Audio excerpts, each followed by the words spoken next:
Sublimation అంటే ఉత్పతనం. ఈ ప్రయోగం చేద్దాం. ముందుగా spirit lamp వెలిగించుకుందాం.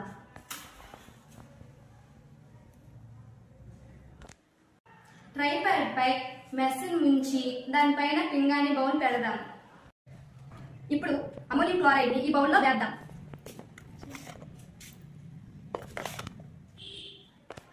Ammonium chloride formula NH4Cl. ఈ అమోనియం క్లోరైడ్ ని ఎరువులుగా, పశువుల మందులుగా కూడా ఉపయోగిస్తారు. ఈ పన్నెల్లో కాటన్ ని ఫిల్ చేసి బోర్లిద్దాం. దీనిని ఇప్పుడు అబ్జర్వ్ చేద్దాం. ఈ అమోనియం క్లోరైడ్ ఘనస్థితి నుండి నేరుగా వాయుస్థితికి మారుతుంది. చూడండి. ఈ స్థితి మార్పుని ఉత్పతనం లేదా సబ్లిమేషన్ అంటారు. ఈ వాయువులు చల్లబడి మరలా ఘనస్థితిలోకి మారుతాయి. దీనినే డిపాజిషన్ లేదా నిక్షేపం అంటారు. ఉత్పతనం చెందే మరికొన్ని పదార్థాలు క్యాంఫర్ అండ్ కర్పూరం, డ్రై ఐస్, నఫ్తలిన్,